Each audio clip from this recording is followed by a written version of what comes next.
स्वागत है नया इंडिया टीवी के आज प्रोग्राम के पार्ट 2 में।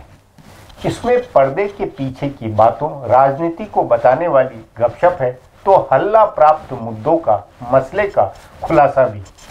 सो सुने और पाएं बेबाक बेधड़क जानकारी, वह सोचें कि क्या सही है और क्या गलत। पश्चिम बंगाल के मुख्यमंत्री ममता बनर्जी ने 19 जनवरी की रैली का बड़ा माहौल बनाया है। उनकी योजना परेड ग्राउंड मैदान में 15 लाख लोग जुटाने की है, पर ऐसा लग रहा है कि उनकी रैली का रंग फीका पड़ जाएगा, क्योंकि विपक्षी पार्टियों के कई नेता रैली में नहीं शामिल होने वाले। खबर है कि कांग्रेस पार्टी के अध्यक्ष राहुल गांधी इस रैली में नहीं शामिल होंगे। ममता ने सोनिया और राहुल गांधी दोनों को रैली का न्योता भेजा था, पर दोनों में से कोई नहीं जा रहा है। लोकसभा में कांग्रेस के नेता मल्लिकार्जुन खड़गे कोलकाता रैली में पार्टी का प्रतिनिधित्व करेंगे। उत्तर प्रदेश के पूर्व मुख्यमंत्री और बसपा प्रमुख मायावती के भी इस रैली में हिस्सा लेने की संभावना नहीं दिख रही है। समाजवादी पार्टी के साथ तालमेल होने के बाद उनकी ताकत बढ़ी है और राजनीतिक जानकार उनको स्वाभाविक रूप से प्रधानमंत्री पद का दावेदार मान रहे हैं। सो वे खुद ही प्रधानमंत्री पद की दावेदारी कर रही ममता बनर्जी की रैली में क्यों जाएंगी? चूंकि ममता बनर्जी की रैली में आंध्र प्रदेश के मुख्यमंत्री चंद्रबाबू नायडू शामिल होने वाले हैं, इसलिए तेलंगाना के मुख्यमंत्री के चंद्रशेखर राव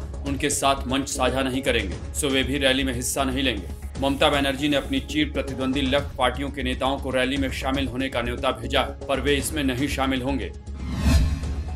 कांग्रेस पार्टी को बिहार और झारखंड में अपने सह प्रभारी बदलने होंगे, क्योंकि कई सह प्रभारियों को पार्टी ने दूसरी जिम्मेदारी दे दी है। बिहार में बताया जा रहा है कि राजेश लिलोटिया और झारखंड में उमंग सिंघार की जगह नया सह प्रभारी बनाया जा सकता है। इसी तरह बिहार के सह प्रभारी अल्पेश ठाकोर की जगह भी किसी नए व्यक्ति को जिम्मेदारी मिल सकती है। असल में दिल्ली में शीला दीक्षित को नया प्रदेश अध्यक्ष बनाने के साथ ही 3 कार्यकारी अध्यक्ष बनाए गए, जिसमें एक राजेश लिलोटिया भी हैं। वे AICC सचिव और बिहार के सह प्रभारी हैं। अब वे दोहरी जिम्मेदारी नहीं निभा सकते हैं। दिल्ली में दलित चेहरे के तौर पर पार्टी ने उन्हें आगे किया है, तो वे दिल्ली में सक्रिय होंगे, इसलिए बिहार में कोई नया सह प्रभारी भेजा जा सकता है। मध्य प्रदेश कांग्रेस के नेता उमंग सिंघार झारखंड में सह प्रभारी है, लेकिन वे अब मध्य प्रदेश की नई कांग्रेस सरकार में मंत्री हो गए, सो वे भी झारखंड में समय नहीं दे पाएंगे। गुजरात के OBC नेता अल्पेश ठाकोर खुद लोकसभा चुनाव लड़ना चाहते हैं। वे अपने लिए अखिल भारतीय भूमिका भी चाहते हैं। ऊपर से गुजरात में बिहारी मजदूरों पर हुए हमले में उनके संगठन का नाम आने के बाद प्रदेश में उन्हें लेकर काफी नाराजगी भी है। आप देख रहे हैं सोचे सोचना जरूरी। अब है खुलासा। ताजा सुर्खियों में और बहस में जिस बात ने आपको भड़काया है या कंफ्यूज किया है, उसका मतलब क्या है तो और छोर क्या कुछ है, इसे समझने के लिए अब देखें आज का खुलासा।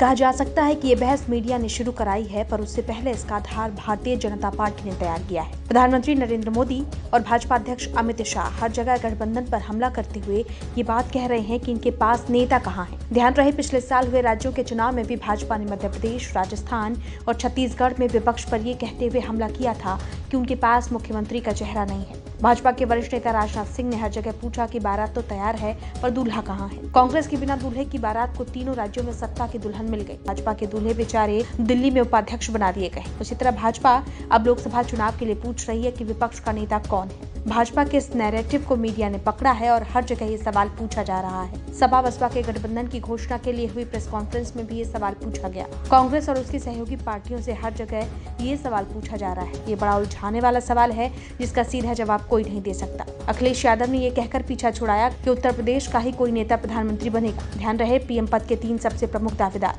नरेंद्र मोदी, राहुल गांधी और मायावती उत्तर प्रदेश से ही आते हैं। बहरहाल सवाल है कि भारत में जब राष्ट्रपति प्रणाली नहीं है तो उम्मीदवार घोषित करके लड़ने की बात क्यों होनी चाहिए। दूसरा सवाल है कि इसका फायदा किसको होगा।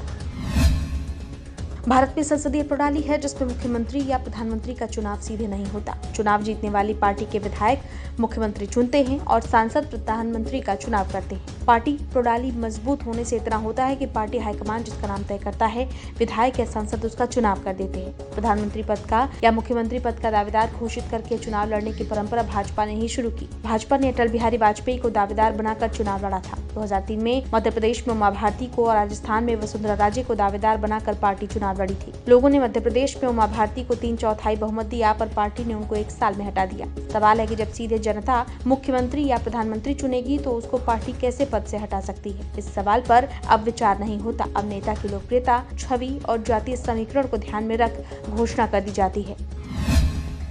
बहरहाल भाजपा को भरोसा है कि नरेंद्र मोदी की अखिल भारतीय लोकप्रियता है और उनकी लोकप्रियता का मुकाबला करने वाला कोई नेता विपक्ष के पास नहीं है। टीना फैक्टर यानी देयर इज नो अल्टरनेटिव का जो फैक्टर वाजपेयी के समय बताया जाता था, वही मोदी के समय भी बताया जा रहा है। भी भाजपा मोदी के नाम पर भरोसे में है कि वो अपना उम्मीदवार घोषित करे। अगर विपक्ष इस ट्रैप में फंसता है और किसी को भी उम्मीदवार घोषित करता है तो पूरी लड़ाई बदल जाएगी। 5 साल के मोदी राज की बातें भुला दी जाएंगी। फिर दूसरी ओर से घोषित उम्मीदवार के शासन की तुलना होगी और जातीय समीकरण बनाया जाएगा। तभी कांग्रेस भी राहुल गांधी को उम्मीदवार घोषित नहीं करना चाहती है और ममता बनर्जी और मायावती दोनों की पार्टियों में बेचैनी है। भाजपा ने खुद ही टीडीपी नेता चंद्रबाबू नायडू को भी दावेदार बना दिया है। इन सब के अपने फायदे या नुकसान हैं, पर ये एक गलत परंपरा की शुरुआत है जिसका विरोध पार्टियों को करना चाहिए और इस लाइन पर डटे रहना चाहिए कि प्रधानमंत्री का चुनाव 17वीं लोकसभा में बहुमत हासिल करने वाली पार्टी या गठबंधन के सांसद ही करेंगे। विपक्षी रणनीतिकारों में कई ऐसे हैं और कई बुद्धिजीवी भी ऐसे हैं जो मानते हैं कि मायावती प्रधानमंत्री पद की बेहतर दावेदार होंगी। उनका मानना है कि देश के मुस्लिम और ईसाई पहले से भाजपा को वोट नहीं देंगे और मायावती को दावेदार बनाने से दलित का एक मुश्त वोट भी भाजपा विरोध में चला जाएगा। आदिवासी भी खुद को दलित दावेदार के करीब पाएंगे और महिला होने के नाते मायावती को महिलाओं का भी वोट मिलेगा और इसके विरोध में ओबीसी और सवर्ण का बड़ा वोट एकजुट हो सकता है। यानी इसके कुछ फायदे हैं तो कुछ नुकसान भी है। एक बड़ा नुकसान ये भी है कि पूरा चुनाव नकारात्मक जातीय गोलबंदी पर सिमट जाएगा जो लोकतंत्र के लिए अच्छा नहीं होगा। ये बात राहुल गांधी और ममता बनर्जी की दावेदारी पर भी लागू होती है और नायडू की दावेदारी पर भी। तभी भाजपा और मीडिया के स्ट्रैप की अनदेखी करके विपक्ष को इस लाइन पर टिके रहना चाहिए कि प्रधानमंत्री का फैसला चुनाव के बाद होगा। उम्मीद है प्रोग्राम जचा होगा। अपनी राय, अपना सुझाव कमेंट लिखे भेजें। यदि सोशल मीडिया की कोई बात मुझसे शेयर करनी हो तो मोबाइल नंबर 09717748382 पर मुझे भेजें। आपसे रिक्वेस्ट है कि नया इंडिया टीवी की इस चैनल पर एपिसोड इमेज के नीचे लाल पट्टी में लिखे हुए सब्सक्राइबर बटन को ज़रूर दबाएं। वहाँ जो घंटी है उसे भी दबाएं ताकि नया एपिसोड अपलोड होते ही आपको सूचना मिले। धन्यवाद, नमस्कार।